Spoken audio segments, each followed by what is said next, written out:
Assalamualaikum warahmatullahi wabarakatuh. 3.1 A6 demonstrasi kontekstual modul 3.1. Perkenalkan, nama saya Mulyadi, CGP Angkatan 10. Saya melakukan wawancara dengan kedua kepala sekolah, yaitu yang pertama Kepala Sekolah SDN 2 Kujang Jaya, di mana tempat saya mengabdi. Dan yang kedua melakukan wawancara kepada Kepala Sekolah SDN 1 Cisungsang. Assalamualaikum Ibu. Waalaikumsalam warahmatullahi wabarakatuh. Maaf sebentar Ibu mengganggu aktivitas Ibu.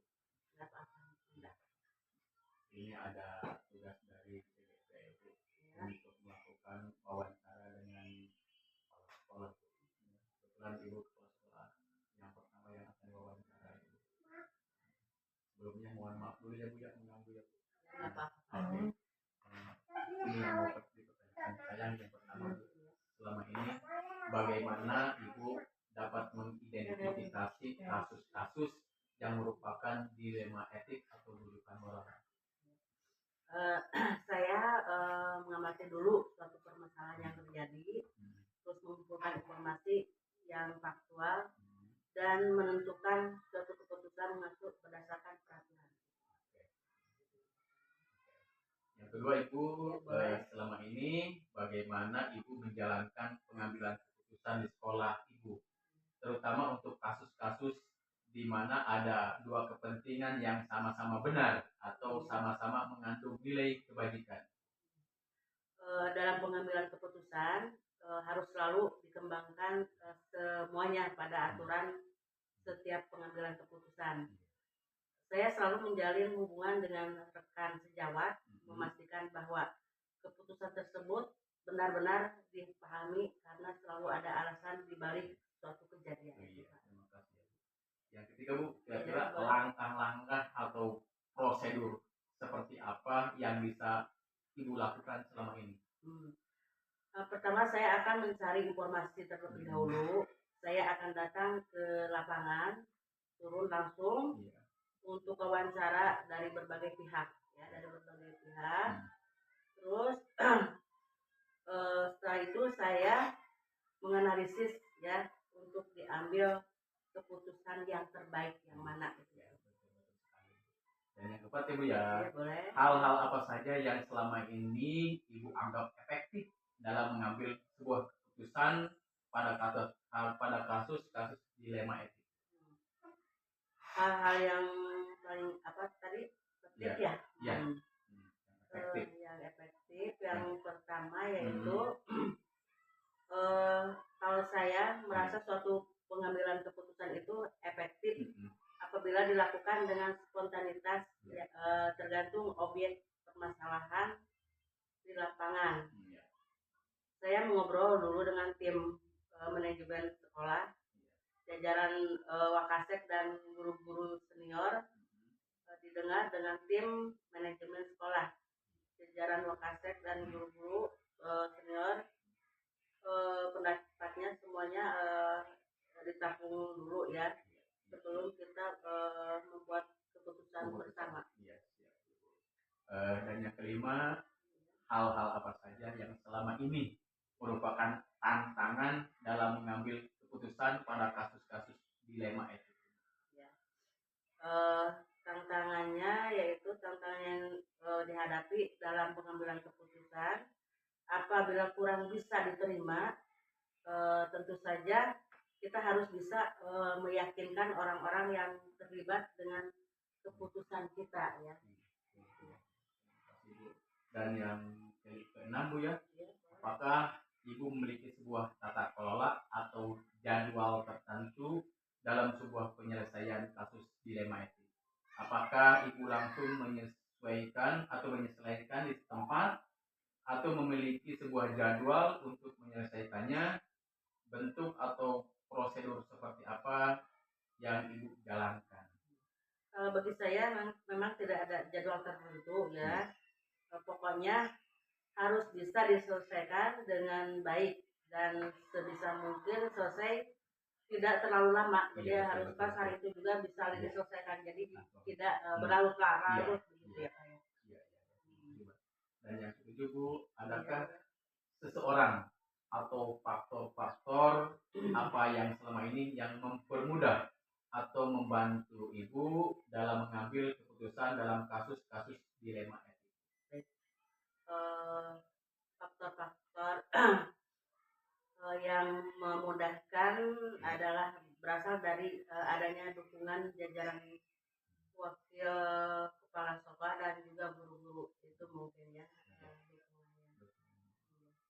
Kita bisa langsung, kalau ini kita bisa langsung ke pengawas bila ya Bu ya. Iya, bisa. Dan yang terakhir Ibu, dari semua hal yang telah disampaikan, pembelajaran apa yang dapat Ibu petik dari pengalaman Ibu dalam mengambil sebuah keputusan dilema etik? Ada bahasa ya Pak ya. Ya. Pengalaman adalah guru yang terbaik ya, Sekali. dan merupakan yang paling berharga ya. Jadi kita belajar dari berbagai kejadian untuk setiap kasus permasalahan yang terjadi di lapangan, itu Pak. Jadi jadikan pengalaman itu adalah guru yang terbaik ya. Kita menemui kesalahan ataupun kegagalan kita itu aja ya, ada masa yang begitu ya Pak ya.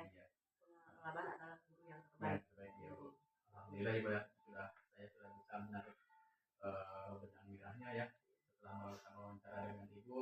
Tapi sebelumnya juga saya minta maaf sudah mengganggu aktivitas Ibu dalam pekerjaan Ibu, sudah mengganggu pekerjaan Ibu. Ya nggak apa-apa, ini kan demi kepentingan semuanya juga ya. Terima kasih ya Bu ya. Sama-sama. Assalamualaikum. Waalaikumsalam. Gimana Pak Ban, sehat? Alhamdulillah. Iya ya. Ya, makan tadi Pak. Iya. Terima kasih Pak Ban. Iya. Ada perlu? Ada perlu ya. Ya, sedikit ada perlu.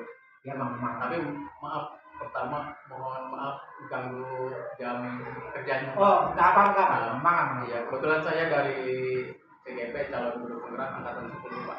Iya, Saya iya. mau melakukan wawancara tentang dilema etik dan rujukan moral Pak. Iya, Ini iya. tugas dari Oh, dari guru penggerak Pak. Iya. Ya, tugas kami seperti ini. Oh, iya. Melakukan wawancara dengan 2 kepala sekolah. Iya. Kebetulan Mang. yang satu SD 2 Ujung Jaya dan yang keduanya dari Bapak. Iya, iya. Mang. Mohon maaf untuk kesediaannya Pak. Ya, insya Allah enggak saya yang bisa saya jawab ya, insya Allah ya. Iya, siap. Terima kasih Pak ya. Iya.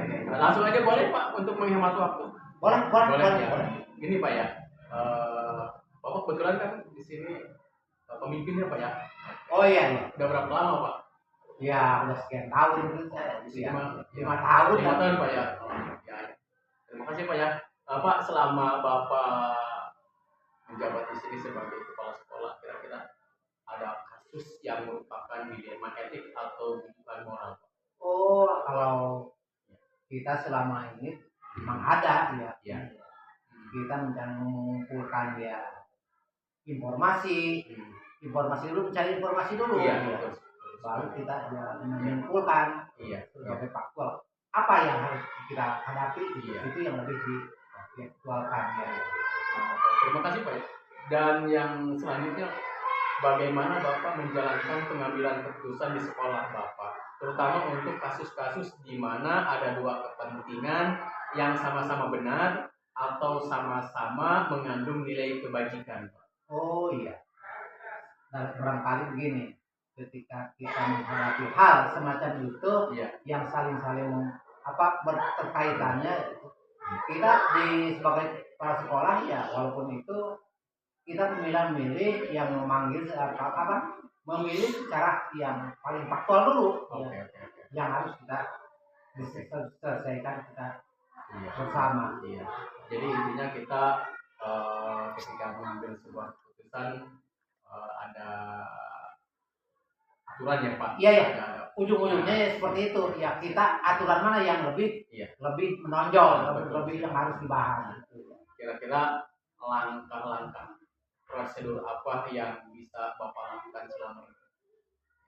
Ya. Sebagai bahan untuk saya nanti kalau menjadi kepala sekolah. Iya. Amin. Ya, amin. Mudah-mudahan ya Pak Jen sebentar lagi jadi kepala sekolah ya. lulus dari guru Ya, maaf itu bercanda aja Pak ya. Iya. Supaya jangan terlalu Iya.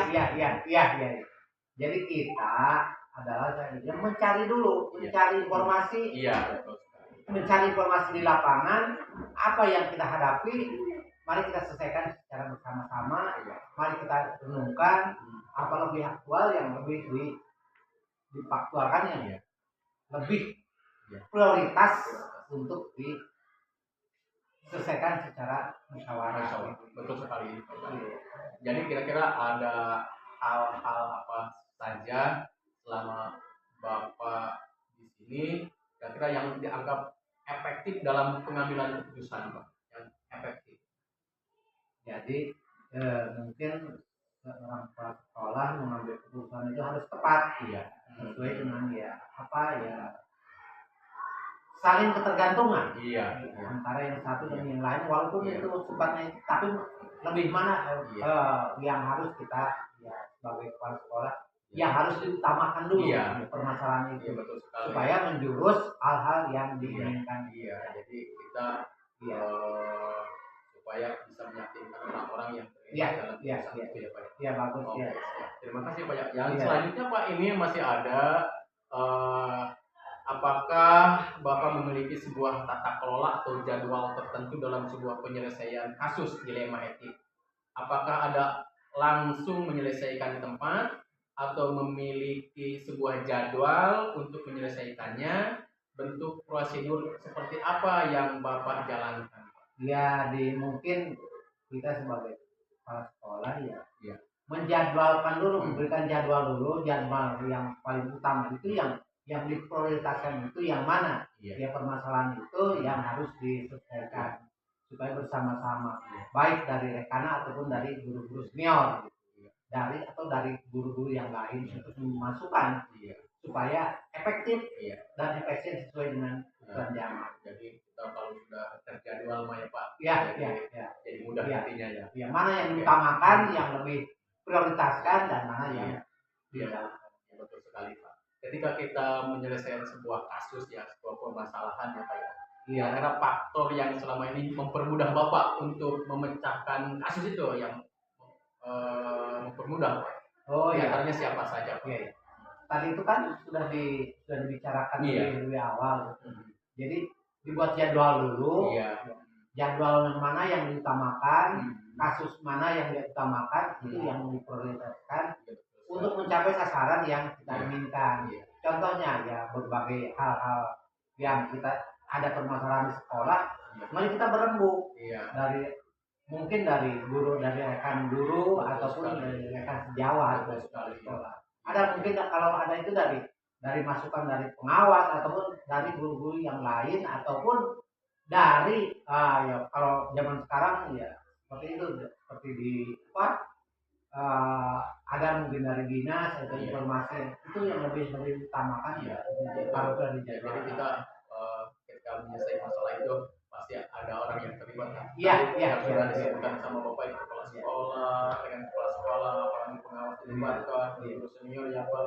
Ini Pak yang terakhir Pak, maaf masih satu lagi pertanyaan yang boleh saya. Ini dari semua hal yang telah disampaikan, pembelajaran apa yang Bapak petik dari pengambilan keputusan dilema etik Pak?